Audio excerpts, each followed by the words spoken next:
دیکھیے آپ کے پاس ایک گھر ہے اور آپ چاہتے ہیں کہ آپ 10 مکانوں کے مالک بن جائیں۔ اب یہاں دو صورتیں ہیں، ایک یہ ہے کہ آپ اس ایک سے لطف اندوز بھی ہوتے رہیں اور اس پر اللہ جل وعلا کا شکر بھی ادا کرتے رہیں، اور دوسرا یہ ہے کہ جو 9 گھر، جو 9 ہاؤسز آپ کے پاس نہیں ہیں، آپ انہی کے حوالے سے فکر مند ہوتے رہیں اور گلے اور شکوے کرتے رہیں کہ بھائی فلاں کے پاس 10 گھر ہیں، میرے پاس ایک کیوں ہے؟ میرے دل میں بھی یہ خواہش ہے کہ میں بھی 10 گھروں کا مالک ہوں، وہ 9 گھر میری ملکیت میں کب آئیں گے، کب میں 10 گھروں کا مالک بنوں گا؟ جب آپ کا رویہ یہ ہوگا تو محترم حبیبہ، اس رویے کے 3 نقصانات ہیں۔ اس کفران نعمت اور ناشکری کے رویے کا پہلا نقصان یہ ہے کہ جن 9 گھروں کی خواہش آپ کے دل میں ہے، اس ناشکری کی وجہ سے اللہ جل وعلا وہ 9 گھر آپ کو کبھی عطا نہیں فرمائے گا، آپ ان سے ہمیشہ ہمیشہ کے لیے محروم رہیں گے۔ اور دوسرا نقصان اس کفران نعمت اور ناشکری کے رویے کا یہ ہے کہ یہ جو ایک گھر آپ کی ملکیت میں پہلے سے ہے، اس سے بھی آپ کبھی لطف اندوز نہیں ہو پائیں گے۔ آپ اپنی فیملی کے ساتھ سکون سے ایک چائے کا پیالہ بھی نہیں پی پائیں گے، آپ کو وقت ہی نہیں ملے گا، آپ کو موقع ہی نہیں ملے گا۔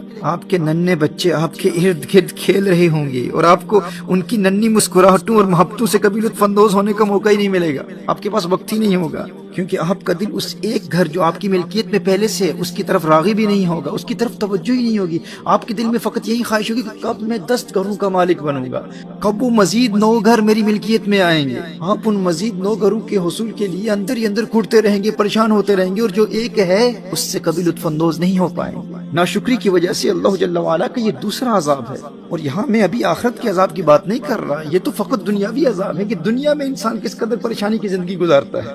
اس منفی رویے کا تیسرا نقصان یہ ہے کہ وہ ایک مکان جو آپ کی ملکیت میں پہلے سے ہے، اللہ جل وعلا بالآخر اس سے بھی آپ کو محروم کر دے گا۔ اللہ اکبر۔ یہ تو ایک صورت ہے، اور دوسری آپشن کیا ہے؟ یعنی ناشکری کریں گے تو یہ 3 نقصانات ہیں، یعنی جو اللہ جل وعلا نے آپ کو پہلے سے دیا ہوا ہے، اگر آپ اس پر فوکس نہیں کرتے اور جو آپ کے پاس نہیں ہے اس پر فوکس کرتے رہیں گے تو اس کے یہ 3 نقصانات ہیں۔ لیکن دوسری صورت بھی ہے، وہ یہ ہے کہ جو اللہ جل وعلا نے آپ کو پہلے سے دیا ہوا ہے آپ اس پر فوکس کریں، آپ اس پر غور کریں اور اللہ جل وعلا کا شکر ادا کرتے رہیں۔ جو آپ کو پہلے سے حاصل ہے اس پر اللہ جل وعلا کا مسلسل شکر ادا کرتے رہیں۔ تو اس کے پھر 3 فوائد ہیں۔ ناشکری کے 3 نقصانات دنیاوی اعتبار سے بیان کیے، اب شکر گزاری کے 3 فوائد کیا ہیں وہ بھی سماعت فرما لیں۔ پہلا فائدہ یہ ہے کہ شکر کی برکت سے دنیا کی کوئی طاقت آپ کو اللہ جل وعلا کی اس نعمت جو اللہ جل وعلا نے آپ کو پہلے سے عطا کی ہوئی ہے اس سے محروم نہیں کر سکے گی۔ آپ کا وہ پہلا گھر جو آپ کے پاس پہلے سے موجود ہے، اس شکر کی برکت سے دنیا کی کوئی طاقت وہ گھر آپ سے نہیں چھین سکے۔ شکر کی برکت سے اللہ جل وعلا کی جانب سے آپ کو ایک خاص پروٹیکشن ملے گی، آپ کا گھر محفوظ رہے گا۔ جو نعمتیں پہلے سے اللہ جل وعلا نے عطا کی ہوئی ہیں، اگر آپ ان پر فوکس کرتے رہیں، ان پر غور کرتے رہیں تو اللہ جل وعلا ان کو محفوظ رکھے گا، کوئی آپ سے وہ نعمت چھین نہیں سکتا۔ اور اس شکر کا دوسرا فائدہ کیا ہے؟ دوسرا فائدہ یہ ہے کہ جو نعمت اللہ جل وعلا نے آپ کو پہلے سے عطا کی ہوئی ہے آپ اس پر فوکس کر رہے ہیں۔ جو گھر آپ کی ملکیت میں پہلے سے ہے آپ اس پر فوکس کر رہے ہیں، آپ اس پر غور کر رہے ہیں، تو آپ اس گھر سے بھرپور لطف اندوز ہوں گے، اپنے بچوں اور فیملی کی محبتوں سے لطف اٹھائیں گے، آپ زندگی کے یہ خوشگوار لمحات کبھی نہیں بھولیں گے۔ آپ کی زندگی اس قدر پر لطف ہو جائے گی، اس قدر خوبصورت ہو جائے گی کہ زندگی کے یہ خوشگوار لمحات آپ کبھی نہیں بھول پائیں گے۔ آپ کو ان شکر گزاری والے دنوں پر زندگی میں کبھی افسوس نہیں ہوگا، کیونکہ وہ زندگی کے حسین ترین لمحات ہوں گے۔ آپ کے پاس مال کم ہے، دولت کم ہے، مکان فقط ایک ہے، لیکن زندگی بڑی خوبصورت ہوگی، کیونکہ آپ شکر کی برکت سے اس ایک مکان جو آپ کو پہلے سے حاصل ہے آپ اس کو وقت دے رہے ہیں، آپ اس پر فوکس کر رہے ہیں، اپنی فیملی کو ٹائم دے رہے ہیں، اور ان چھوٹی چھوٹی خوشیوں کے ساتھ آپ اپنی تمام زندگی کو خوشگوار بنا رہے ہیں۔ اور یہ ایسی حسین یادیں ہوتی ہیں محترم حبیبہ کہ بڑھاپے میں بھی انسان کو جب یہ وقت یاد آتا ہے تو انسان کو کبھی افسوس نہیں ہوتا کہ یار میں تو ساری زندگی مزید حاصل کرنے کی خواہش میں جو تھا اس سے بھی لطف اندوز نہیں ہو پایا، میرے چھوٹے چھوٹے بچے میرے سامنے جوان ہو گئے لیکن میں ان کے بچپنے میں ان کو وقت ہی نہیں دے پایا۔ آپ کو کبھی اس بات کا افسوس نہیں ہوگا، آپ زندگی سے بھرپور لطف اٹھائیں گے۔ یہ شکر کا دوسرا فائدہ ہے۔ اور کفران نعمت اور ناشکری سے بچتے ہوئے جو ہے اس پر فوکس کرنے اور شکر گزار بندہ بننے کا تیسرا فائدہ کیا ہے؟ تیسرا فائدہ یہ ہے کہ جو اللہ جل وعلا نے عطا کیا ہے آپ اس پر راضی رہیں، شاکر رہیں، شاکر بن کر رہیں گے تو پھر اس شکر کی برکت کیا ہے؟ اللہ ارشاد فرماتا ہے لَئِن شَكَرْتُمْ لَأَزِيدَنَّكُمْ۔ اللہ جل وعلا وہ 9 گھر جو آپ کی ملکیت میں ابھی نہیں ہیں، اس شکر کی برکت سے اللہ جل وعلا آپ کو وہ بھی عطا فرما دے گا۔ اگر آپ اس ایک پر فوکس کرتے رہیں گے، غور کرتے رہیں گے، اس سے لطف اندوز ہوتے رہیں گے اور اس پر اللہ جل وعلا کا شکر ادا کرتے رہیں گے، تو ایک تو یہ ہے کہ اس سے لطف اندوز بھی ہوں گے، دوسرا یہ ہے کہ یہ محفوظ بھی رہے گا، اور تیسرا فائدہ یہ ہے کہ اللہ جل وعلا وہ 9 ہاؤسز بھی آپ کو عطا فرما دے گا۔ اللہ اکبر کبیرہ۔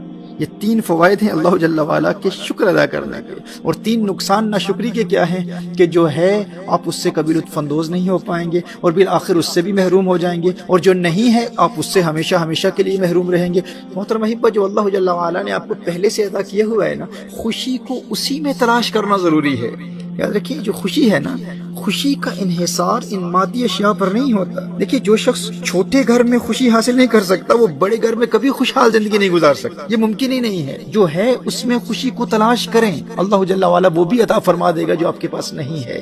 جو شخص سستی اور پرانی گاڑی میں خوشی حاصل نہیں کر سکتا، وہ نئی اور مہنگی گاڑی حاصل بھی کر لے، اسے خوشی حاصل نہیں ہوگی۔ ایک مکان کا مالک اگر اس ایک مکان میں خوشی حاصل نہیں کر سکتا، تو 10 مکانوں کا مالک بننے کے بعد بھی وہ کبھی خوشحال زندگی نہیں گزار سکتا۔ ہزاروں خواہشیں ایسی کہ ہر خواہش پہ دم نکلے، بہت نکلے میرے ارماں لیکن پھر بھی کم نکلے۔ یہ ارمانوں اور خواہشات کا سلسلہ کبھی ختم نہیں ہوتا۔ جو ہے اس پر کثرت سے شکر ادا کرتے رہیں، ہر رات سونے سے قبل اس پر فوکس کریں، اس پر غور کریں اور اس پر اللہ جل وعلا کا شکر ادا کرتے رہیں اور اس میں خوشی تلاش کرتے رہیں۔ دیکھیے پھر اس شکر کی برکت سے اللہ جل وعلا آپ کو وہ بھی عطا فرما دے گا جس کی آپ کے دل میں خواہشات ہیں۔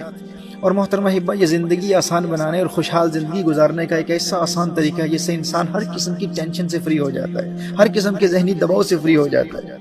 یہ 1 کو 10 بنانے کا آسان طریقہ ہے، ایک گھر کے مالک کو 10 گھروں کا مالک بنانے کا آسان طریقہ ہے، کہ بجائے اس کے کہ وہ 9 گھروں پر غور کرے، فوکس کرے اور گلے شکوے کرتا رہے، اس کا نقصان کیا ہوگا؟ جو ایک ہے اس سے بھی محروم ہو جائے گا، اس سے لطف بھی نہیں اٹھا پائے گا، اور وہ 9 گھر جو اس کی ملکیت میں نہیں ہیں وہ بھی کبھی نہیں ملیں گے۔ لیکن اگر یہ اس ایک پر غور کرتا رہے، اسی پر فوکس کرتا رہے، اسی پر شکر ادا کرتا رہے، تو اس سے لطف بھی اٹھائے گا، یہ گھر محفوظ بھی رہے گا، اور اللہ جل وعلا اس شکر کی برکت سے بالآخر اسے 10 گھروں کا مالک بھی بنا دے گا۔